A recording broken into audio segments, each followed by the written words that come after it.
Kapag talento talaga ang usapan, hindi tayo papatalo. Kaya sa mga pagpapapet, ang world class po. Talent na yan, i-reflect sa atin ang ating fave bunso ngayon na nasa Antipolo, Mama Chicks. Maui, bida mo na ang kasama mo dyan, OG. Mama Dims, good morning and happy Friday! All the way po dito sa Barangay San Luis, sa Antipolo City! Ayan, kasama natin ang mga staff ng Barangay San Luis. And Mama Chiki, nandito tayo sa inyong baluarte. Kaya extra special for this morning. Ang galing mo, kapatid, ano? At for today, ang ating atake ay magpapakitang gilas ang ating mga talentadong kapatid. At ang makakasama natin ngayong umaga ay si Sir Juan Lularia! Good morning! As you can see po mga kapatid, si Sir Juan Lu po ay puppeteer or ventriloquist kung tinatawag natin. Ano? At syempre si Sir Juan Lu, suki na natin to sa studio! So first time, on location tayo, sir. Makakasama natin kayo ngayong umaga.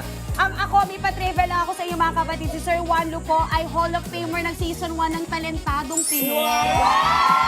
Kamusta yung experience nyo doon? Okay lang, masayang-masaya. Pero bata ka pa noon. Bata pa ako. Ang tagal na noon. 17 years ago, pero special yan. Kasi malaki ang naitulong sa amin. Of course. And ito pa rin, of course, you're still doing what you do best.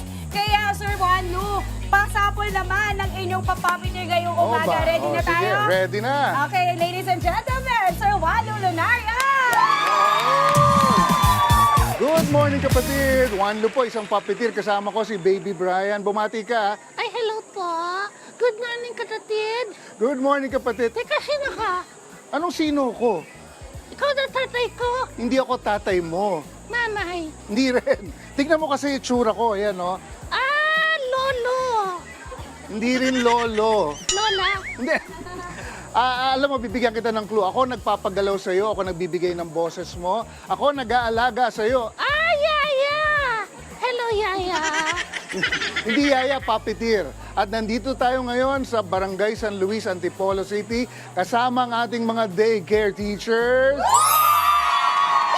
At ang ating mga kagawad ng Barangay San Luis. Mga kagawad! At syempre, ang ating barangay captain, si Kapitan Chris, dahil tuturuan natin silang mag-puppet gamit ang puppet bahay. Kaya punta na tayo dito.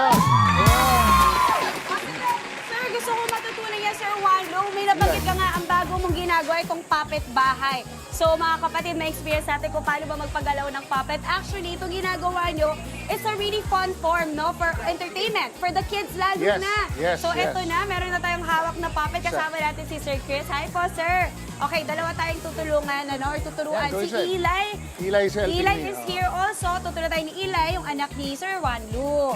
Okay, ano po tawag sa puppet ko na to? Hand puppet, ito si Salaginto. Sa lagin to. At saka naman si Kapitan, ang hawak niya si Salagubang. Sa lago ba? Kung familiar kayo nung bata pa kayo, yung dalawang puppet na sikat, si Sitsiritsi, Talibangbang. Yes, yes. Tinuloy lang natin yung kanta, Salaginto, Salagubang. Okay, sige. So, Ayan. paano po yung unang steps ng pagpapapit? Una, Miss Maui, yung puppet mo dapat nakatingin. Nakatingin. Ayan, Okay. kap dapat nakatingin sa audience or sa camera. Okay. Tapos, Asaya. you open the mouth of your puppet by the syllable.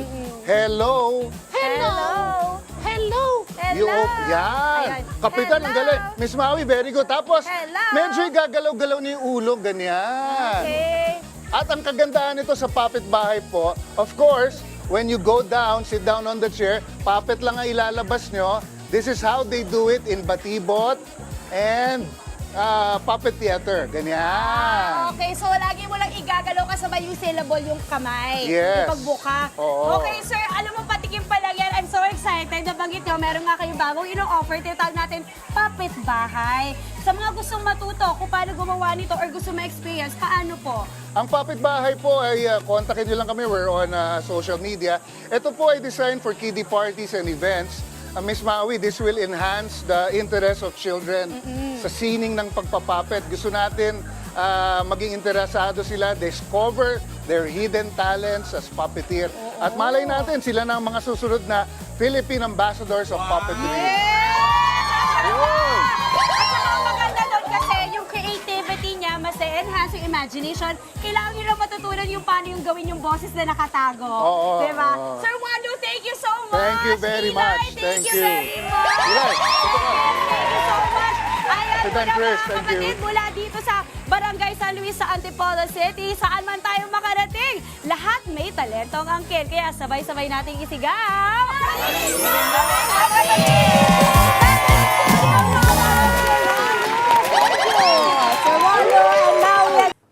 Mga kapatid, Maui David po. Para laging updated sa viral food spots at unique destinations, mag-follow at subscribe na sa social media pages ng News 5.